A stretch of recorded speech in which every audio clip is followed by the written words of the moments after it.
Hey guys, welcome to the channel. This is an MMA bodybuilding based channel. If you're new, please like and subscribe. Now let's get into it. Today we're going to discuss Sean Strickland, his most recent outburst comments with Theo, and his current mental state. Strickland tweeted, "So I did a podcast with Theo. Goddamn, wall broke a little bit, allergies started to act up, it wasn't my finest moment. Damn demons, lol. IDK, what to do now? I think I need to go buy an iPhone and a Tesla, adopt a cat, all vegan diet." Sean also said, "I hope you all understand that these are weak men who don't understand hardships. They don't understand what it's like to live with demons forever, a struggle they will never understand." We're going to dive into Sean Strickland's childhood with Ariel Hawani. Let me know what you all think down below. And going into this, I'm going to say that Sean's therapist needs a therapist, and their therapist needs a psychiatrist, and that psychiatrist is going to need a neurologist after this one.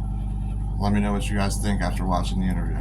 Was you had a very rough childhood. You walk into a gym and then a light goes off in your head and you're like, oh wow, this is the thing for me. This is the thing that will allow me to release energy and all my frustrations and whatnot, correct? Yeah, but I mean, like the rough childhood thing, like, man, like everybody has a fucking rough childhood. Like I meet people through my life that made my fucking life look like Disneyland, you know? To me, like, I was really fucking angry. Like, I was so angry. It's funny, I actually went through, like, this weird, like, neo-Nazi white supremacist phase when I was younger. I got kicked out of school for, like, hate crime, like, all this crazy shit. But I was just, like, I was so angry, and I had a lot of fucked up influences in my life that it felt so good to fucking hate something, you know? Like, I would walk down the street, you know, just with a knife or like a rock, hoping to kill somebody. Whoa. And when I started training, I realized, man, like you're just fucking angry. You're just fucking angry, you know? Why were you so angry? Yeah, just like crazy shit, you know? Like, I remember, like, and I can talk about this because, you know, I mean, I'm at this point where my entire life is fucking public, and I'm not a victim. I never say I'm a victim. Like, I like who I am. But I mean, just little shit like I remember like hugging my mom's leg, you know, in the kitchen, like pre-elementary school, with my dad all fucking drunk, telling my fucking mom, like, I'm gonna fucking cut you up little pieces and bury you in the backyard in a bottle of acid.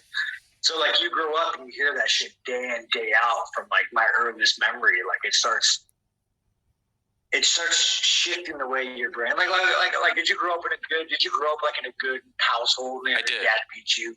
No, your uncle didn't fucking touch you on the weekends or anything, right? We're good. Thank God.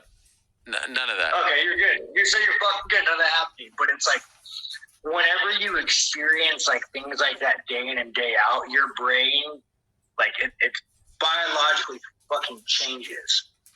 So like, my brain was made in such a way to survive that encounter that whenever it came down to like transitioning to like the normal world and fitting in, my brain wasn't built for that. It wasn't built for like, you know, it wasn't built for the modern world. It was built for the insanity that I grew up in. And it was so hard for me once I got older, like, you know, 14, to transition from like, you know, thinking about my mom dying every night to, all right, now it's time to be a normal person. Go assume, go assimilate, go have a good time, go to a bar, you know?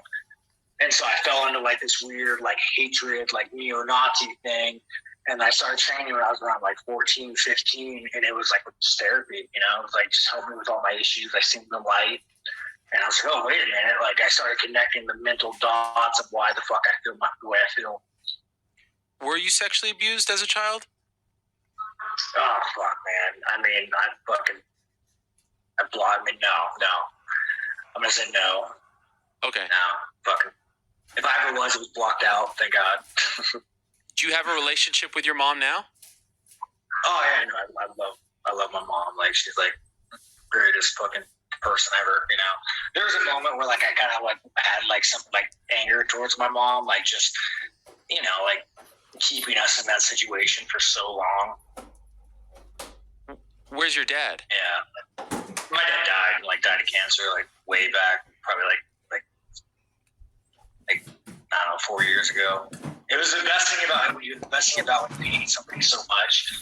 Like it's a trauma you don't have to deal with, you know. You're like, you die, and like you don't, like whenever people's dad dads die, they're always like, you know, they post pictures of him like all sad. Like, I'm just like, I actually seen him on his, like when he died, he was in hospice at my brother's house.